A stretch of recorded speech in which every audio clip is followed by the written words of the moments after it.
Olá, seja muito bem-vinda, muito bem-vindo a mais um Papo de Negócio.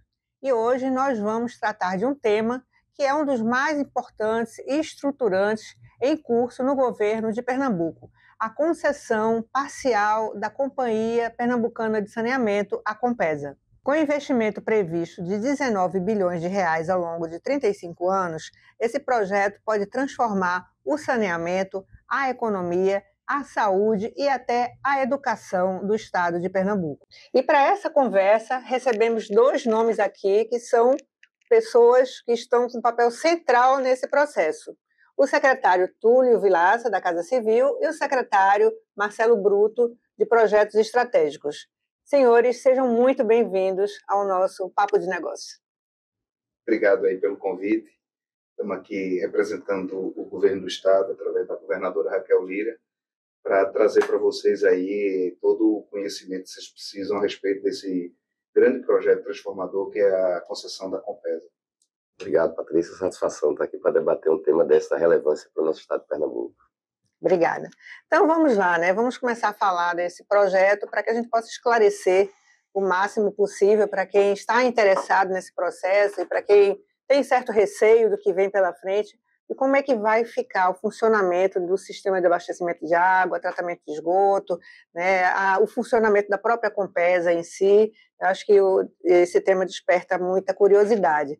E para começar, eu queria, Túlio Vilaça, lhe perguntando o seguinte: o modelo adotado, ele mantém a produção de água pela Compesa e transfere a distribuição e o esgotamento sanitário para o setor privado. Qual é a lógica atrás da concepção desse modelo e o que é que garante a continuidade da operação da Compesa? Bem, na verdade, esse é um modelo de concessão parcial. Nós observamos os outros modelos de concessão ao longo do país e fizemos essa opção porque a água, que é o bem maior que nós temos, ele permanece sob controle do Estado. A produção de água permanece com a Compesa e a distribuição, como dito, e o saneamento fica a cargo do concessionário. O que a gente imagina para manter a Compesa sustentável após esse processo é que parte dos recursos da concessão, quando realizado o leilão, eles serão aportados como forma de indenização da Compesa. A Compesa, ao longo de muito tempo, fez muitos investimentos no Estado. Então, parte desses recursos serão aportados na Compesa e, como ela continuará produzindo a água, vai existir um contrato entre a Compesa e o concessionário para fornecimento de água. Esse contrato está modelado de forma que ela fique sustentável a partir de então, porque ao longo do tempo ela sofreu desinvestimentos e, de fato, precisou de aportes de recursos do Estado. Então, nós estamos acreditando que com essa modelagem, com esse novo contrato que a Compesa terá com o concessionário, com aporte de recursos que eventualmente ela terá oriundo da concessão, ela poderá ter o equilíbrio necessário para permanecer ativa aí ao longo de muitos anos. E isso mexe muito com o quadro de funcionários da empresa? Não, na verdade ele não mexe com o quadro de funcionários porque a Compesa continua com a produção de água, né? Ela vai ter todo o trabalho que ela já tem hoje, né? E vai desenvolver esse sistema de produção de água com os funcionários que ela já tem. Evidentemente que poderemos ter algum tipo de redução de quadro, eventualmente, mas não há dentro da modelagem, a princípio, essa ideia de ter uma redução de quadro, porque nós precisaremos dele para produzir a água. Inclusive, Túlio, porque a demanda que a Compesa vai ter, a tarefa que a Compesa vai ter, é muito nobre e é tão intensivo o investimento que representa o mesmo volume de investimento que a Compesa investiu nos últimos anos. E ela vai aumentar um pouco, não, vai aumentar o trabalho, porque ela vai ter que levar água onde hoje não chega, né? Isso, exatamente. Além de fornecer água para... Fornecer água, né? Exatamente. E investir muito em segurança hídrica para garantir que o projeto como um todo alcance os objetivos da universalização. O foco vai ficar mais estreito, mas o escopo... não o escopo, mas a amplitude do serviço cresce, né? Ela vai ficar um pouco maior do que hoje. E ela vai poder focar na eficiência dessa atividade de entregar água tratada de qualidade. Agora, Marcelo, o leilão ele não prevê lucro direto para o Estado, né? Por que essa decisão? O principal objetivo desse projeto, como o Túlio falou, é alcançar a universalização, garantir que a água chegue de forma regular, com qualidade na casa das pessoas e garantir a prestação de serviço de esgotamento sanitário na casa das pessoas.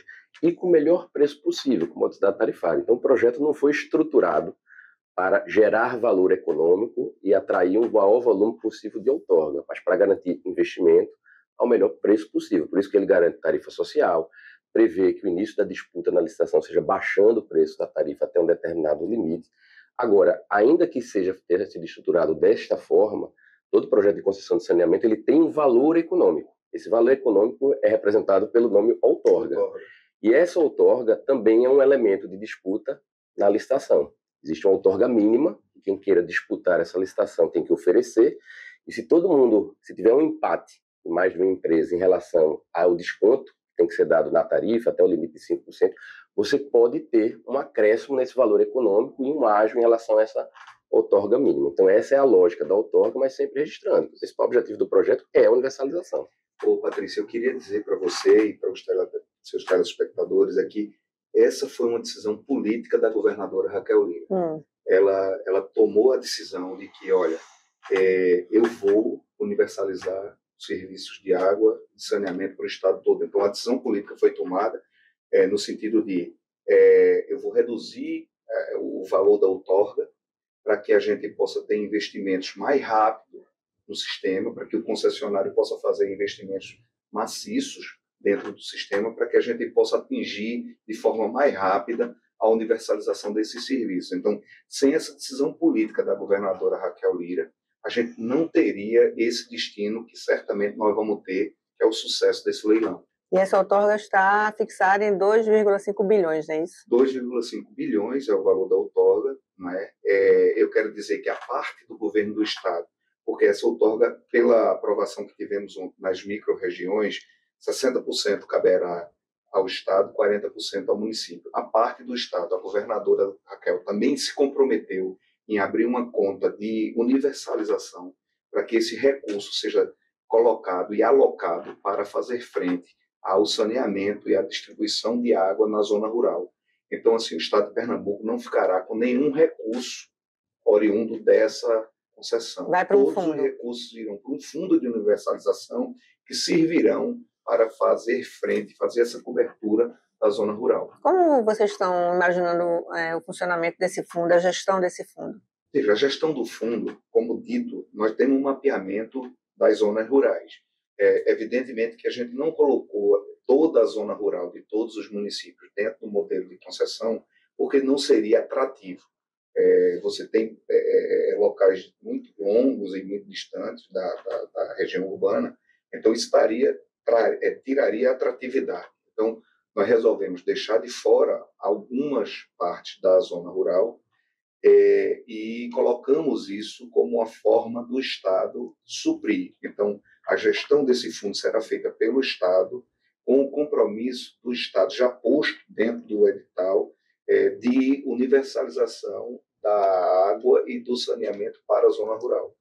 Junto com o projeto de concessão, as assembleias microrregionais, né, o governo do Estado, as prefeituras aprovaram ontem os planos regionais de saneamento, que estabelecem as prioridades para saneamento rural, para a segurança hídrica, para garantir essa universalização. Essa conta de universalização foi uma decisão histórica da governadora e dos prefeitos ontem, que aprovaram esse modelo inédito no país. Ela prevê que esse recurso gerado pelo saneamento vai ficar reservado para essas prioridades estabelecidas nesses planos regionais aprovados pelas prefeituras e pelo governo do Estado, podendo ser acompanhado pelos prefeitos, pela sociedade civil, e que todo esse recurso, esse valor econômico que está saindo do projeto de concessão, vai estar sendo revertido para ampliação da área rural e para garantir segurança hídrica para o Estado de Pernambuco. Uma outra orientação que nós tivemos e que nós fizemos essa proposta é para que a parte da outorga dos municípios também sejam utilizados para obras de infraestrutura, notadamente saneamento, drenagem e resíduos sólidos. Exclusivamente? Não há essa obrigatoriedade. Preferencialmente. A gente até tentou colocar que isso fosse obrigatório, mas a gente sentiu um pouco de dificuldade. Mas a gente tem o compromisso também dos municípios que precisam fazer a parte deles. O governo do Estado, como dito, ele está abrindo mão de todo o valor da outorga para colocar nesse fundo de universalização, para que a parte do governo do Estado seja feita. Então, nós estamos fizemos essa proposta de que, preferencialmente, esses recursos dos municípios também sejam usados com essa mesma finalidade. Acaba sendo uma oportunidade para os municípios também ter sua cota de contribuição com esse processo de universalização. Você vai ter a concessionária atuando, o Estado atuando através da conta da universalização e os próprios municípios poderem estar atuando, sobretudo, em drenagem, resíduos sólidos e saneamento rural, que são ações que estão mais no seu horizonte, nas suas competências de atuação. O governo quer que 80% desses estimados 19 bilhões que sejam arrecadados na concessão sejam aplicados ao longo de 5 anos. Né? O que é que vocês pretendem ver ao final desses 5 anos realizado com 80% desses recursos? Olha, veja, como dito, é mais uma decisão política da governadora Raquel. O que é que a gente está imaginando? A gente está tentando fazer com que a maior parte dos investimentos do privado ele seja feita nos 5 primeiros anos, para que a gente possa ter para a população um sentimento imediato do benefício que isso trará. Como já disse o Marcelo aqui, a modelagem nossa traz modicidade tarifária, né, dentro do padrão que foi estabelecido, mas nós queremos que isso aconteça de forma real na vida das pessoas, que a água chegue mais rapidamente na vida das pessoas, que o saneamento chegue mais rapidamente na vida das pessoas, porque em isso chegando mais rapidamente na vida das pessoas, nós vamos evitar uma série de problemas de saúde, uma série de problemas com relação à evasão escolar. Como eu já lhe disse, muitos alunos deixam de ir para a escola porque não tem água para tomar banho. Né? Então, a gente quer acabar com isso. Nós estamos no século XXI. Não é razoável que nós tenhamos aí tantos avanços tecnológicos, inteligência artificial, temos tantos modelos aí de avanços e a gente ainda vive uma realidade de pessoas que não têm água nem saneamento dentro das suas casas. Então, a decisão da governadora Raquel Lira foi no sentido de acabar com isso. E acabar com isso, ela fez no sentido de, olha, eu vou reduzir o valor da outorga para que a empresa concessionária que venceu o leilão ele tenha fôlego para que nos 5 primeiros anos ele faça a maior parte dos investimentos.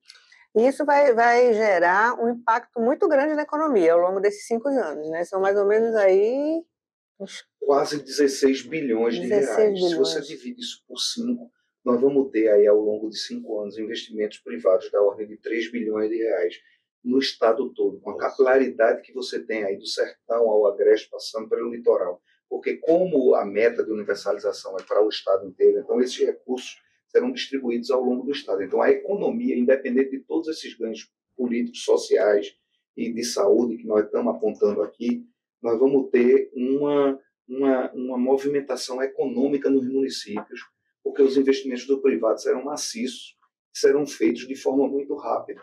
Nós vamos investir praticamente 3 bilhões a cada ano, só nesse modelo que nós estamos aí colocando no mercado.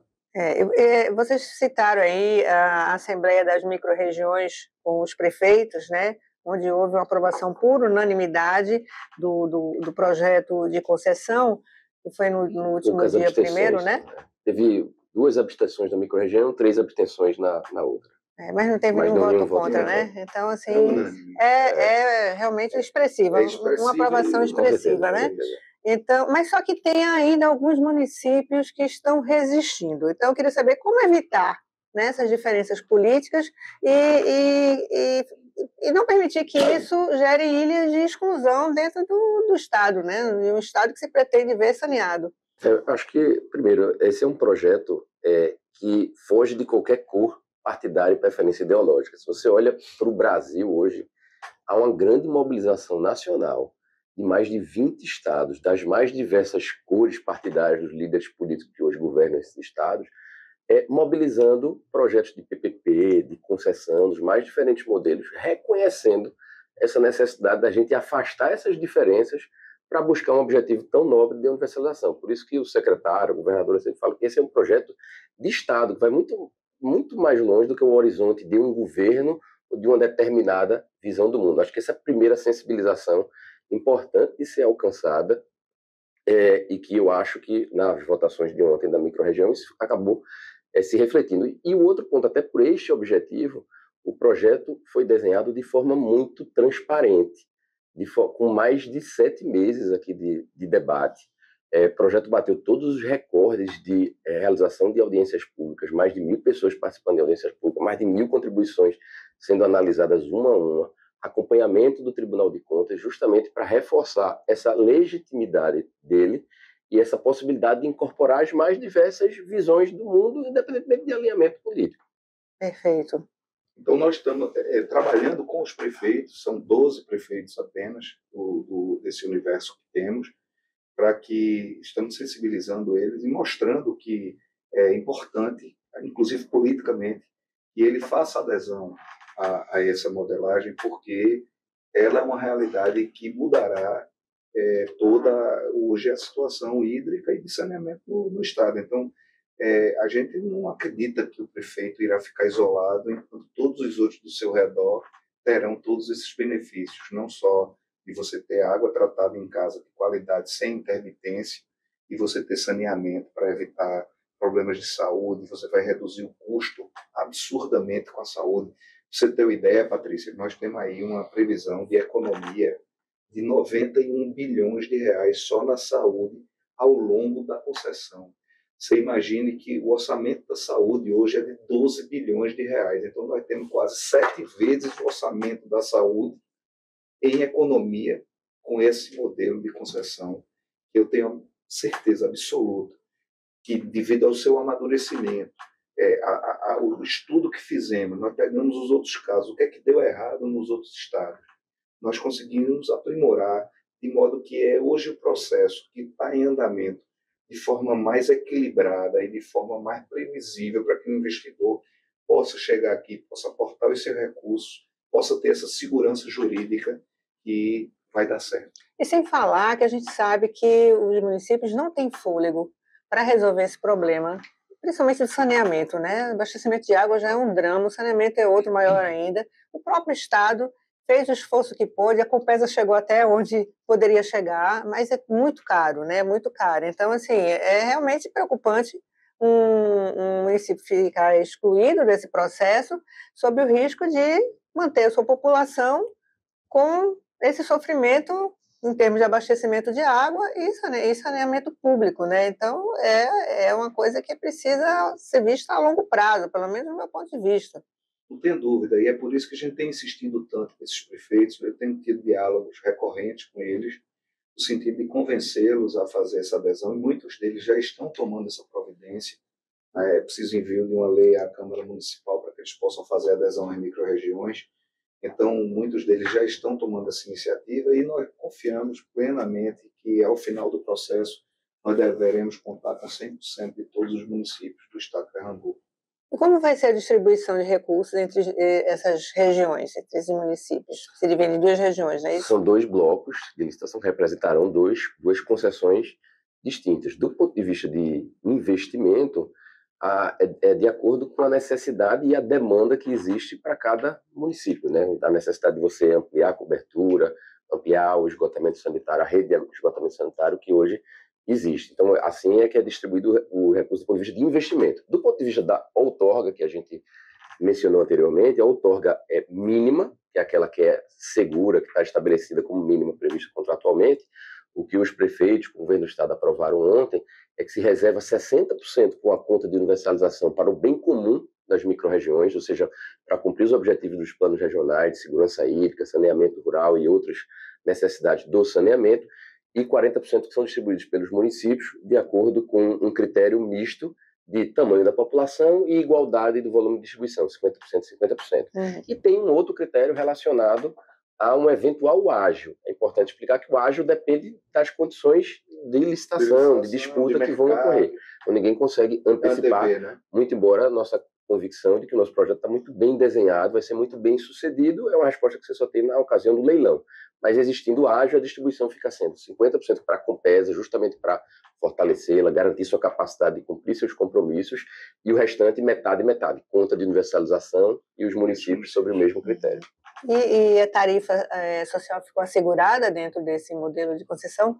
Na modelagem que fizemos, a gente já colocou a tarifa social dentro dela, a concessão. São 580 mil famílias que são beneficiadas com a tarifa social.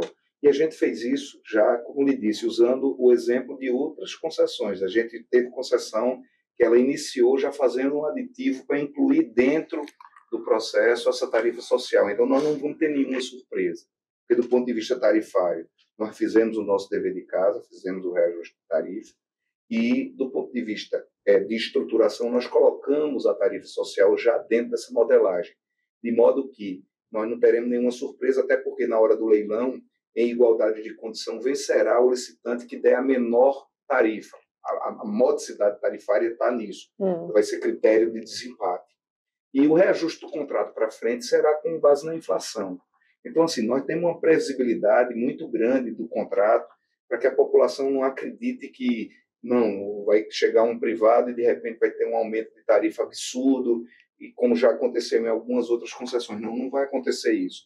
Nós temos aqui o critério de modicidade tarifária como desempate do leilão, e nós temos uma previsibilidade de que esse contrato só poderá ser alterado, reajustado com a inflação. Então, e já com tudo que era possível de ser previsto, a exemplo da tarifa social que está contida dentro da nossa modelagem. A Compesa já tem um grande contrato de parceria público-privada com a BRK desde 2013, né? Um contrato aí longo, 35 anos. Como é que esse contrato se insere no contexto da concessão? Esse contrato foi uma das primeiras experiências nacionais de PPPs de esgotamento sanitário regionais, né? Pegando uma região metropolitana e mais um município, que foi Goiânia. Ele tem uma década de existência e, evidentemente, como uma das primeiras experiências, ele teve pontos positivos de avanço em relação à realidade anterior e muito aprendizado, que inclusive estão incorporados no nosso projeto de concessão. Mas é um contrato que tem mais 25 anos de existência, então ele segue a sua vida. Portanto, o bloco da microrregião, que abrange a região metropolitana do Recife, ele inicialmente não alcança o esgotamento sanitário da região metropolitana do Recife, do município de Goiânia, porque segue atendido por esse contrato que, evidentemente, em face desses 10 anos de aprendizado e melhorias necessárias, está passando por uma fase de revisão para que ele possa acelerar seus investimentos, e a Compesa está liderando esse processo. É isso. Só para você compreender o que é esse contrato, na verdade, existia uma disputa, uma discussão jurídica quanto a ele. A BRK questionava que o Estado não fez os investimentos, o Estado questionava que a BRK não fez os investimentos necessários, de modo que ela não andou no tempo correto. A partir do início da gestão daqui da governadora Raquel Lira, nós começamos as tratativas para poder destravar isso. E isso hoje é uma realidade. Você tem um exemplo, eu vou citar um exemplo que é muito simbólico, principalmente do ponto de vista ambiental. Nós concluímos a estação de tratamento de esgoto do Cabanga. Essa estação de tratamento de esgoto do Cabanga, ela recebe 50% do esgoto de todo o Recife. Desse 50% do esgoto de todo o Recife, mais de 90% dele era jogado diretamente na bacia do Pino. Então, com essa estação de tratamento do esgoto, que o Estado era uma das suas responsabilidades, era a execução da obra e depois entrega para a BRK. Com isso, nós conseguimos reduzir isso de forma abrupta. Hoje, nós já temos relatos de que o odor do rio já mudou, a vida lá dos pescadores já melhorou, você já tem uma regeneração do meio ambiente muito grande. Então, esse hoje é o maior legado ambiental do estado de Pernambuco. Nós estamos deixando de colocar metade do esgoto da cidade do Recife diretamente em natura no rio. Então, assim, a gente conseguiu ao longo do tempo, esses 2 anos e meio de governo, com muita negociação, retomar esse modelo que, como o Marcelo disse, foi um primeiro, existiam alguns problemas com ele, mas, de fato, foi uma vontade política de resolver a questão e botar isso para andar. E hoje nós já temos o benefício da regeneração da bacia do Pina, com menos odor, com a vida marinha restaurada, os pescadores super felizes, o pessoal da Ilha de Deus também muito feliz com isso, até dentro do próprio Cabanga, o cheiro do esgoto acabou, porque a natureza ela só precisa de uma ajuda nossa. É uma redução expressiva, né? 90% do esgoto é jogado em natura. Agora, eu lembro que quando Mas se eu estiver errando nos dados, você me corrija, que esse aqui é o cara que cuida dos dados. Né? Eu lembro que quando o novo marco legal de saneamento foi aprovado, se dizia que, em função desse contrato, Pernambuco não teria uma concessão muito feliz, não ia ser o ideal, porque o filé já tinha sido negociado, né? Mas vocês estão apostando diferente, né? O estado de Pernambuco é um estado com 9 milhões de habitantes. Além do esgotamento sanitário da microrregião, da região metropolitana do Recife, você tem uma necessidade de expandir esse serviço para todo o estado, que em si já é uma oportunidade, e você tem uma imensa necessidade de reposição de ativos e ampliação de cobertura de água, de abastecimento da água, para atender o crescimento de muitas cidades dinâmicas. Então, Pernambuco oferece uma grande oportunidade.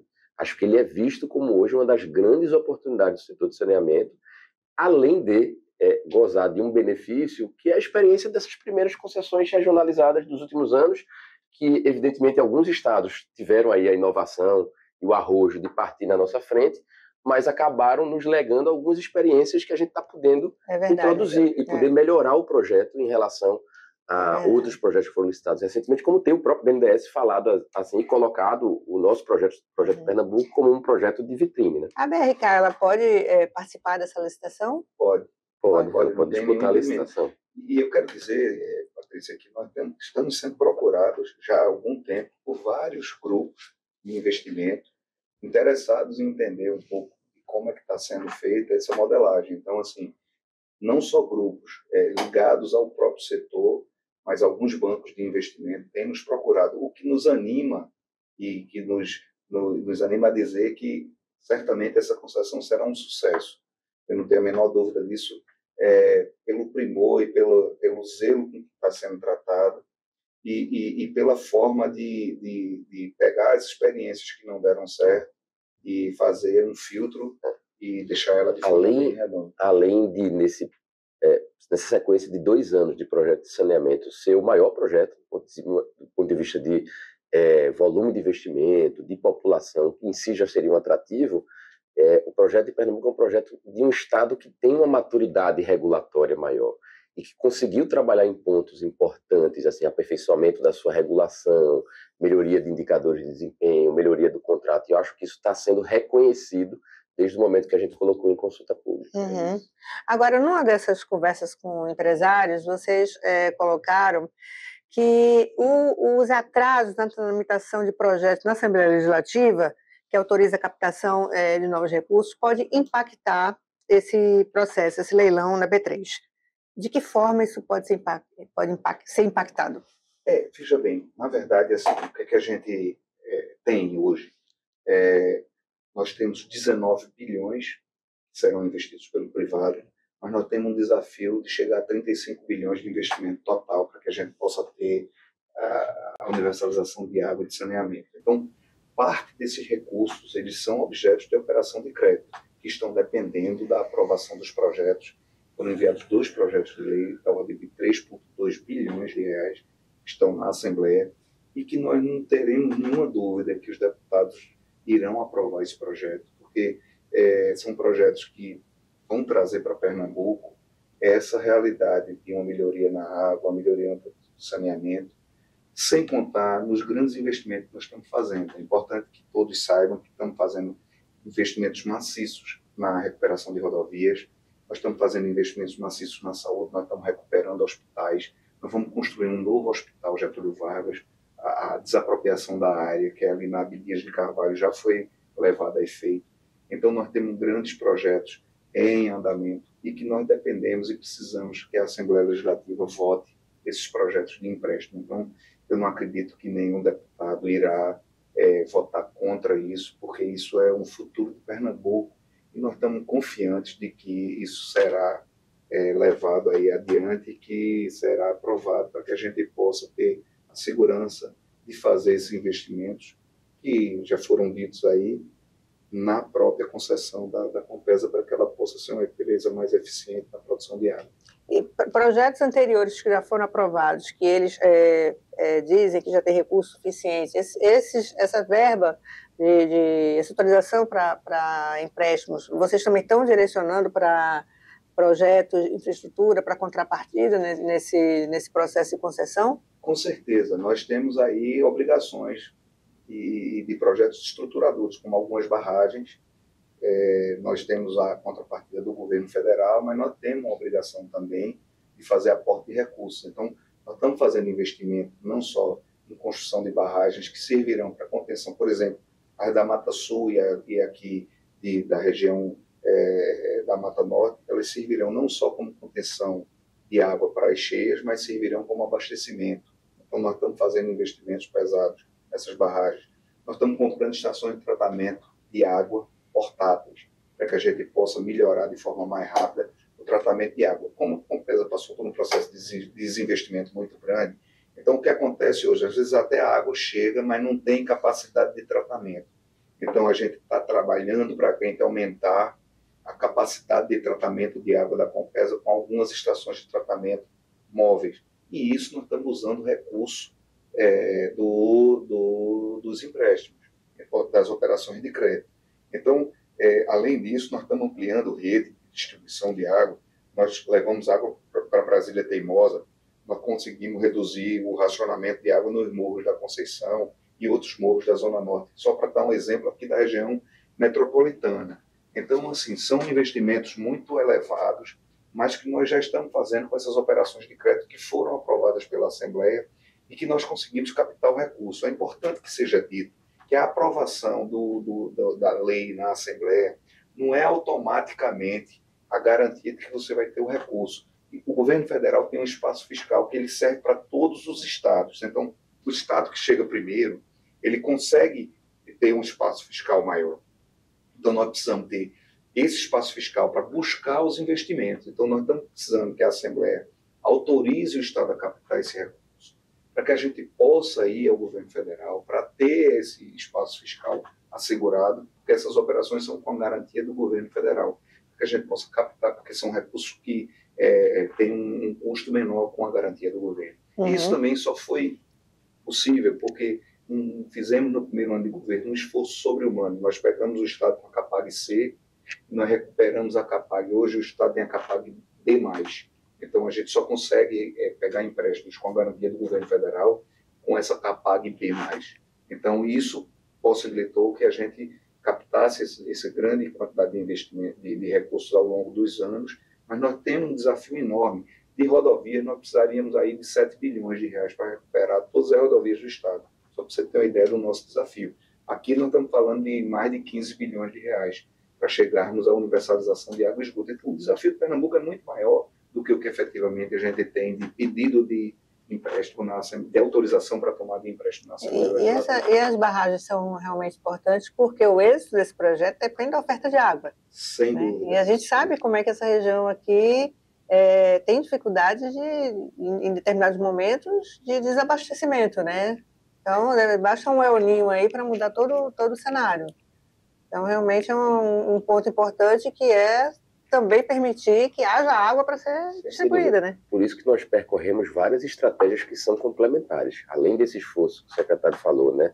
De captação, de concentração da Compesa nesses investimentos de estruturadores, as próprias concessionárias nas duas microrregiões terão responsabilidade de também construir sistemas e melhorar sistemas de infraestrutura hídrica e entregar para a operação da Compesa num prazo de 3 a 5 anos a partir do início da operação. A gente está falando de obras redentoras aqui na Mata Norte do estado de Pernambuco, no sistema adutor de Carpina, nas regiões que tem mais dificuldade de regularidade no fornecimento de água, e no sertão, a ampliação de capacidade da adutora do Agreste, do Oeste, que vai ajudar toda a região do Araripe, municípios ali do entorno do Araripe, e o sistema adutor Petrolina, Afrânio, Dormente, que beneficia todos esses municípios e, além disso, o município de Santa Filomena.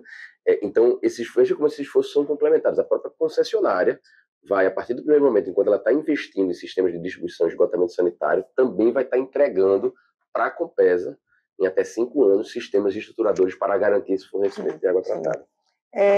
Agora, essa concessão abre uma oportunidade de negócio também, né, para os empresários daqui, de fora, né, para investidores, não é isso?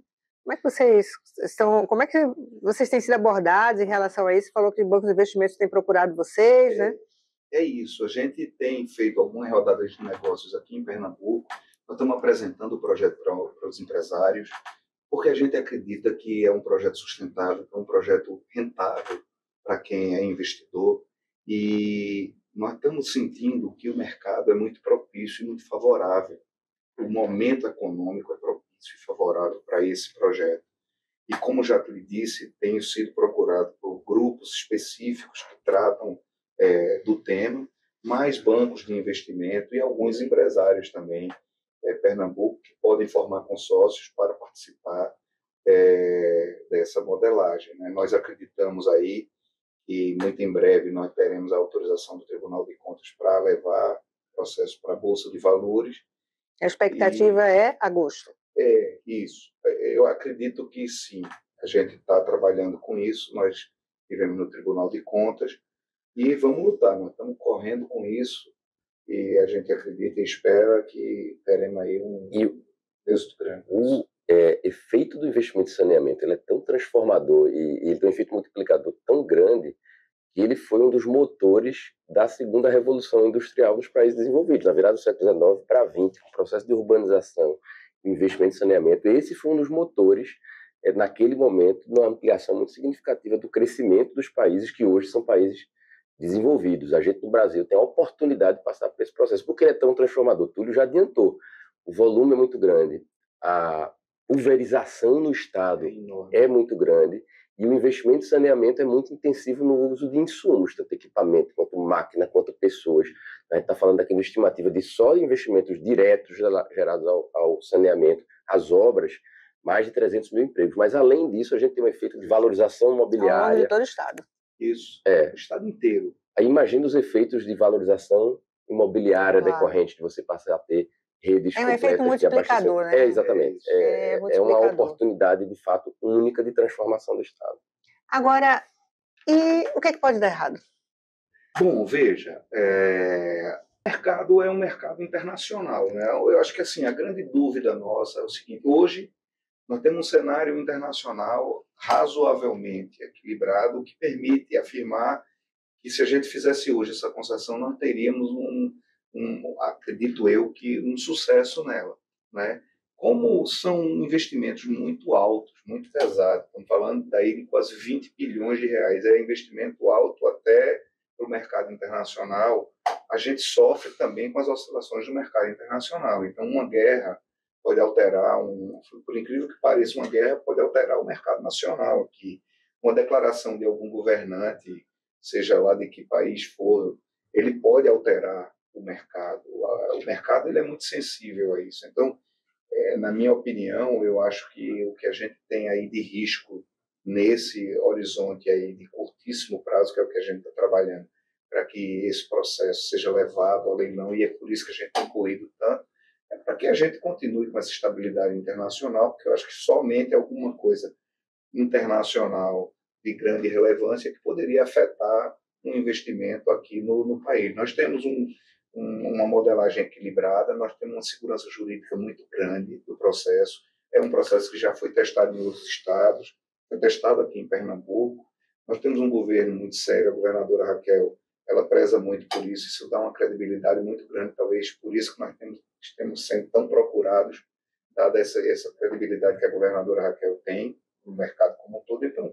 nós temos um processo muito maduro, um processo muito equilibrado, nós temos um processo muito justo. Um momento oportuno? Um momento oportuno. Então, eu só vislumbro como um risco para esse processo ser frustrado, algo internacional que possa realmente afetar. Agora, um comentário, né? No passado sempre se dizia que obra de saneamento não era uma obra interessante, o prefeito não gostava de fazer obra de saneamento porque ninguém via, né?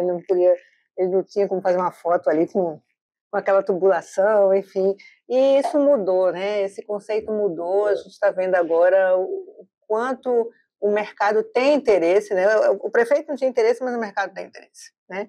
E agora o prefeito está vendo como é importante ter esse tipo de coisa, né? Então, acho que a própria mobilização dos últimos anos em torno do marco legal, dos ODS, acabaram chamando muita atenção para essa agenda, não só do potencial que ela tem de transformação das cidades, das áreas urbanas, mas mesmo da área rural, como do meio ambiente como um todo. Veja, o Rio de Janeiro, quando fez o seu processo de concessão, hoje o Rio de Janeiro tem investido nos últimos anos 4 vezes mais do que ele investia antes do processo de concessão. Um dos primeiros marcos que chamou a atenção da cidade foi a despoluição da Lagoa Rodrigo de Freitas. E as pessoas conseguiram perceber, naquele momento, o potencial de transformação que esse tipo de projeto tem a oferecer.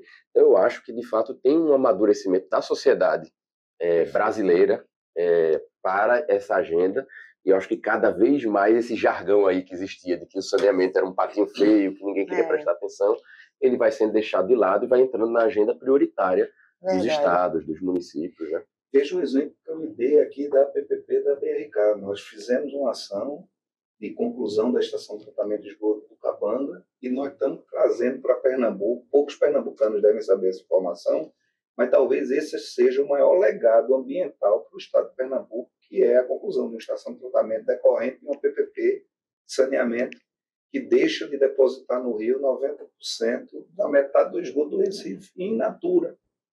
Então, o ganho ambiental é enorme isso. Claro. Então, é exemplo da Lagoa Rodrigo de Freitas. Então, nós temos aqui na prática uma realidade que já foi testada e que deu certo do ponto de vista ambiental. Nós temos símbolos. Aqui em Pernambuco, por exemplo, a gente colocou como uma das regiões para serem antecipadas do ponto de vista de universalização a nossa ilha de Fernando de Noronha, porque é um símbolo global, assim, nacional de sustentabilidade.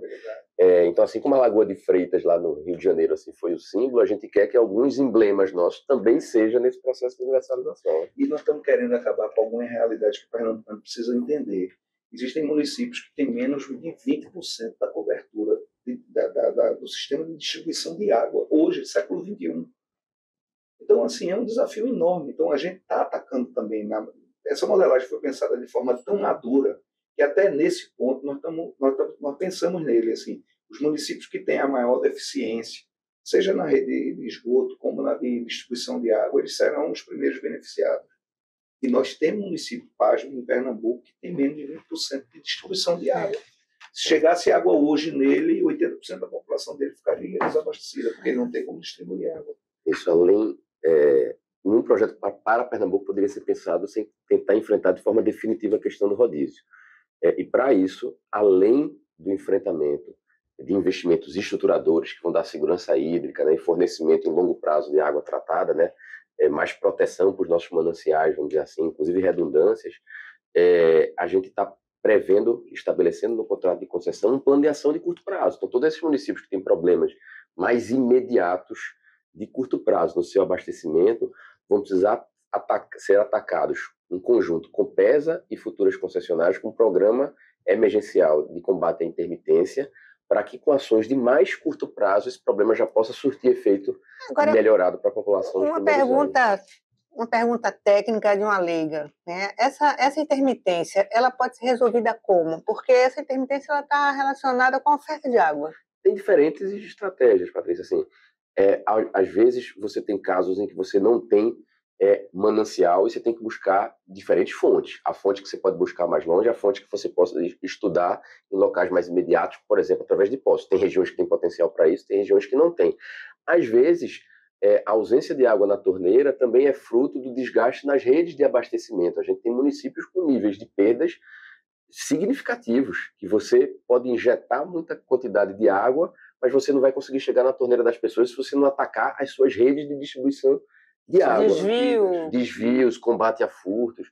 Então tem um conjunto de estratégias, desde investimentos de mais curto prazo, onde for viável, de fazer novas captações, de aumentar reservatórios, de enfrentar o combate a perdas, as próprias estações de tratamento de água, elas são muito antigas e são obsoletas. É por isso que também estamos investindo em estações de tratamento de água portáteis, para que a gente tenha muito mais eficiência, os sistemas são muito melhores, porque às vezes você tem município que você tem a água bruta, mas você não consegue distribuir porque você não consegue tratar, porque a estação de tratamento de água ela é antiga e obsoleta, fruto de E como funcionam essas portáteis?